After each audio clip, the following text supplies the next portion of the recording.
Cardiologist જૂના જમાનાના રુસ્તમ જાલ વકીલ, જેને ભારત સરકારે પદ્મભૂષણનો એવોર્ડથી સન્માનિત કરેલા અને એને લંડન જઈને કાર્ડિયોલોજીની ડિગ્રી મેળવેલી ને પછી બોમ્બેમાં એ પ્રેક્ટિસ કરતા. હવે અત્યારે એને યાદ કરવાના બે કારણો છે. એક તો આની પહેલા મેં કહેલું કે માંદો દર્દી કે માંદો ડૉક્ટર, એટલે ઘણીવાર ડૉક્ટરો પણ દર્દી કરતા વહેલા એક્ઝિટ લઈ લેતા હોય છે. એમ આ રુસ્તમ જાલ વકીલ છે, એ પોતે કાર્ડિયોલોજિસ્ટ હતા.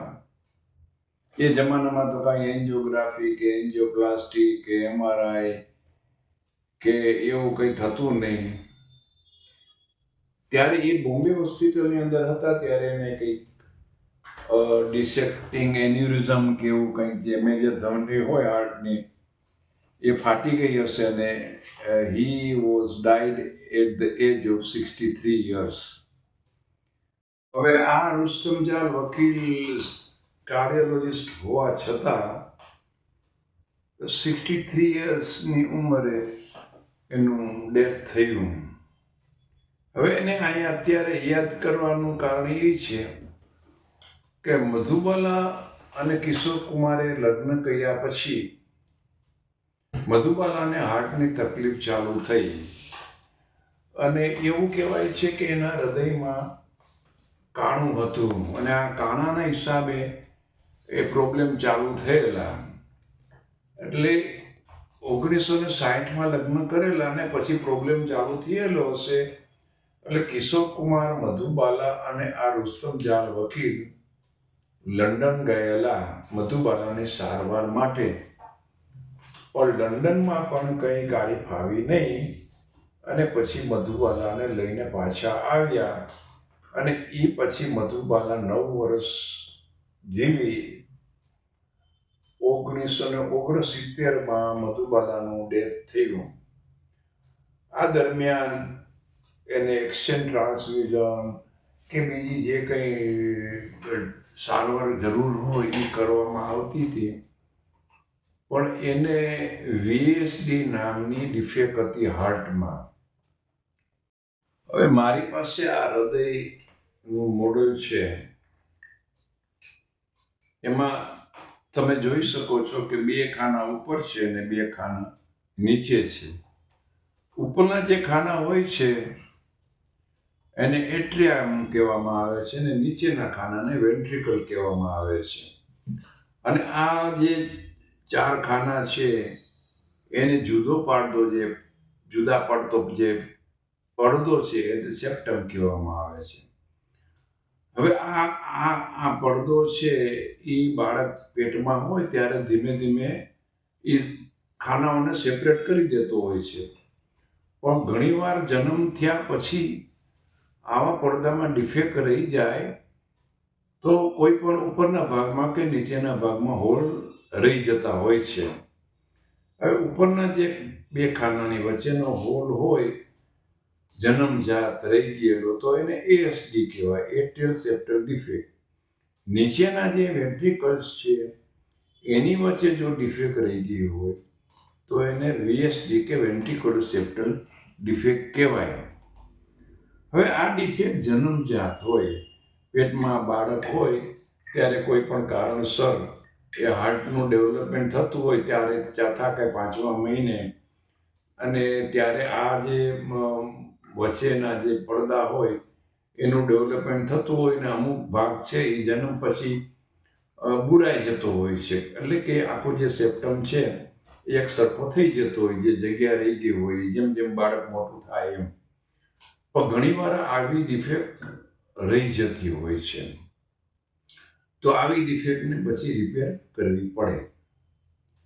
હવે મધુબાલા એ ખ્યાતનામ એક્ટ્રેસ, કિશોર કુમારની વાઇફ, રુસ્તમ જાલ વકીલ એ બધા લંડન ગયા એની સારવાર માટે. તો પણ VSD કે સેપ્ટલ ડિફેક્ટનું કંઈ કરી શક્યા નથી. હવે એની જે હિસ્ટ્રી ઉપરથી કે એક્સચેન્જ ટ્રાન્સફ્યુઝન કે બ્લડ રિમૂવ કરવામાં આવતું હતું એની ઉપરથી એવું કહી શકાય કે એનો જે શન્ટ હશે ને એ રિવર્સ થઈ ગયો હશે. રિવર્સ એટલે શું કે સામાન્ય રીતે શું હોય કે ડિફેક્ટ હોય પણ જે લોહી છે એ રિવર્સ ન થતું હોય એટલે કે ડાબી બાજુથી જમણી બાજુ જતું હોય તો બહુ વાંધો ન આવે, પણ જમણી સાઈડનું લોહી જો ડાબી બાજુ આવે તો ડાબી સાઈડનું લોહી છે એ ખરાબ લોહી થઈ જાય અને શરીરના બધે ભાગમાં અનઓક્સિજનેટ કે ઓછા ઓક્સિજન વાળું લોહી ફરવા માંડે તો આપણના નખ અને હોઠ ને બધું બ્લુ થઈ જાય, જેને સાઇનોસિસ કહેવામાં આવે. હવે સાઇનોસિસ થઈ જાય, તમારા નખ બ્લુ થઈ જાય એટલે ઘણાનું પેક્સેલ વોલ્યુમ લોહી જાડું થઈ જાય, હિમોગ્લોબિન વધી જાય. મને બરાબર યાદ છે કે વર્ષો પહેલા હું મિલપરામાં એક ડૉક્ટરને ત્યાં વિઝિટે જતો. એ બેનને પણ આવી કંઈક ડિફેક્ટ હતી અને એ બેન 3-3 મહિને એના શરીરમાંથી લોહી કઢાવવું પડતું હતું, કારણ કે નહીંતર શું થાય, લોહી જામી જાય એટલે એને બ્લડ રિમૂવ કરવું પડે. નહીંતર શું થાય કે અંદર ને અંદર લોહી રહે અને સાઇનોસિસના હિસાબે કે CO2 રિટેન્શનના હિસાબે તમારું હિમોગ્લોબિન વધી જાય, પેક્સેલ વોલ્યુમ વધી જાય, તમારું લોહી જાડું થઈ જાય તો ઘણીવાર તમને સ્ટ્રોક કે પેરાલિસિસના હુમલા આવી શકે. એટલે એ બેન 3-3 મહિને લોહી કઢાવતા.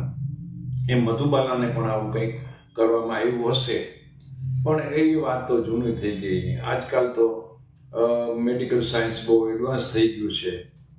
પહેલાં આવી ડિફેક્ટ દૂર કરવા માટે જે બાળકોમાં મોટા થઈ ગયા પછી આવી ડિફેક્ટ રહી ગઈ હોય એને સરખી કરવા માટે સર્જરી કરવામાં આવતી. એટલે કે હાર્ટ ખોલવાનું, પછી એને હાર્ટ લંગ મશીન ઉપર મૂકવાનું, પછી ડિફેક્ટને રિપેરિંગ કરવાની. આપણે રફું કરાવીએ છીએ કે નાના હતા ત્યારે ધારો કે ઓલા ટાંકા લઈને કે સોય દોરાથી આપણે કોઈ પણ આપણું પાટલું કે કમીઝ ફાટી ગયું હોય અને કેમ આપણે કટકો મૂકીને એનું રફું કરીએ કે રિપેરિંગ કરીએ, એમ ડૉક્ટરો પણ આવી ડિફેક્ટને સર્જરીથી સુચરિંગ કરી અને બંધ કરી દે. પણ હવે તો એટલું એડવાન્સ થયું છે કે તમારે હાર્ટને ખોલવાની પણ જરૂર ન પડે. પરક્યુટેનસ નસમાંથી સીધું એ જાય અને હૃદયમાં જે જગ્યાએ ખુલ્લો રહી ગયેલો ભાગ હોય, જે જગ્યાએ ડિફેક્ટ હોય, એ ભાગને એ ત્યાં પડદા જેવું મૂકી દેવામાં આવે અને એ ભાગ ત્યાં ફિક્સ થઈ જાય અને તમને હાર્ટ ખોલ્યા વગર તમારી ડિફેક્ટ રિપેર થઈ જાય. તો આ બધા જે પ્રોબ્લેમ છે એને કન્જેનટલ હાર્ટ ડિસીઝ કહેવામાં આવે. કન્જેનટલ હાર્ટ ડિસીઝ એટલે શું? જન્મજાત ખામીઓ. અને આવા હાર્ટ ડિસીઝ છે એ 1000 થી 6 બાળકોમાં હોય છે. પછી બાળક મોટું થાય ત્યારે ધીમે ધીમે ઘણાને ડિફેક્ટ સરખી થઈ જતી હોય ને અમુક લોકોને જ સર્જરી કરાવવાની જરૂર પડે. હવે ધારો કે તમારા બાળકને આવી ડિફેક્ટ છે અને તમે એને સારવાર ન કરાવો તો શું થાય? અત્યારે તો ધારો કે આ લેફ્ટ ટુ રાઇટ શન્ટ છે એટલે ડાબી બાજુથી જમણી બાજુ લોહી જાય છે એટલે બહુ પ્રોબ્લેમ ન હોય.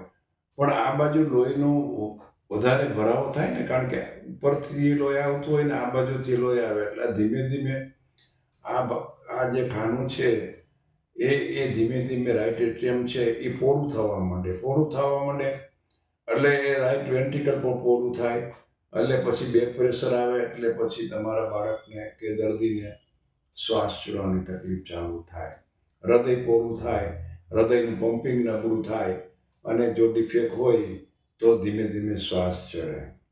હવે બીજું, એ તો બરાબર છે કે શ્વાસ ચડે તો તમે પેશાબની ગોળીને આમ તે દવા આપો તો ફાયદો થાય.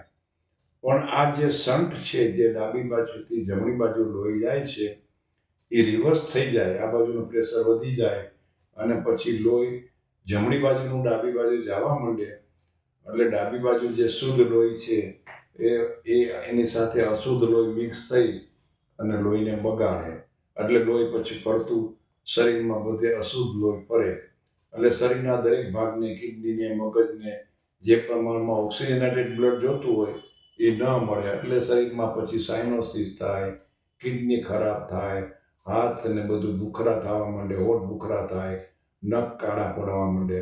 એટલે આવી ડિફેક્ટ હોય, જો એની મેળે અમુક વર્ષો પછી બુરાઈ જાય તો કંઈ કરવાનું હોતું નથી.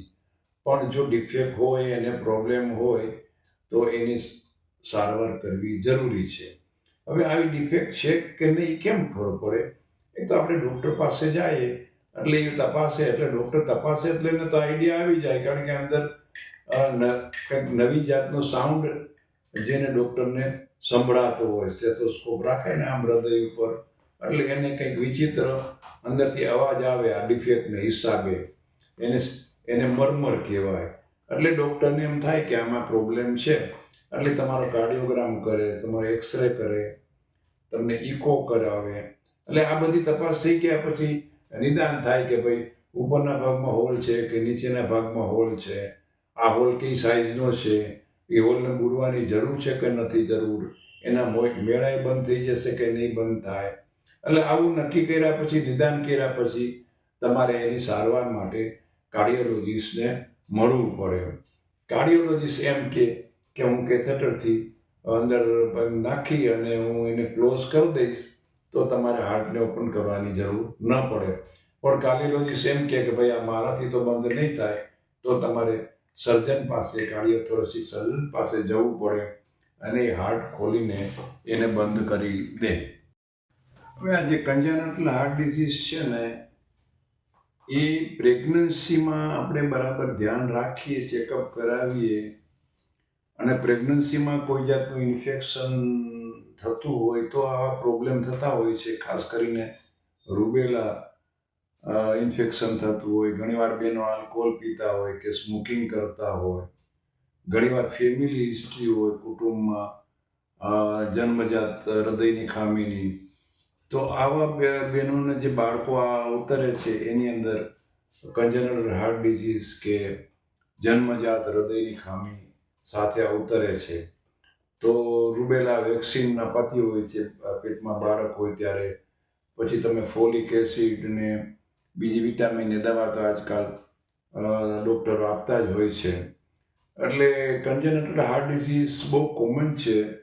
1-2% બાળકો આવી ડિફેક્ટ સાથે જન્મતા હોય છે, પણ મોટે ભાગે આવી ડિફેક્ટ બાળકો મોટા થતાં ઓટોમેટિક ક્લોઝ થઈ જતી હોય છે. પણ જે ડિફેક્ટ ક્લોઝ નથી થતી હોતી એને પછી સર્જરીથી કે કેથેટરથી ક્લોઝ કરવી પડે છે. હવે એક બાપા એની ઘરવાળીને લઈને ડૉક્ટર પાસે ગયા, એટલે ડૉક્ટરે બાપાને પૂછ્યું કે શું થાય છે? તો કે મારી ઘરવાળી છે. કે બાપા બેનને શું થાય છે, શું તકલીફ છે એમ પૂછું છું. તો એને બધું કીધું કે આમ ને આમ ને તેમને. ડૉક્ટર તપાસીને દવા લખી દીધી. પછી બાપાએ પૂછ્યું કે આ બેનને ખાવાનું શું? તો કે બધું ખાવાનું. પછી ડૉક્ટરે બગાસા ખાતા ખાતા કીધું કે ભાઈ તમે ખાશો તો અમારો ધંધો ચાલશે ને. એટલે એની ડૉક્ટરની વાત એ સાચી છે કે જે આપણે ખોરાક ખાઈએ છીએ એમાંથી 50% ખોરાક આપણા શરીરને જરૂર હોય છે, બાકીનો 50% ખોરાક આપણે ડૉક્ટર માટે ખાતા હોઈએ છીએ.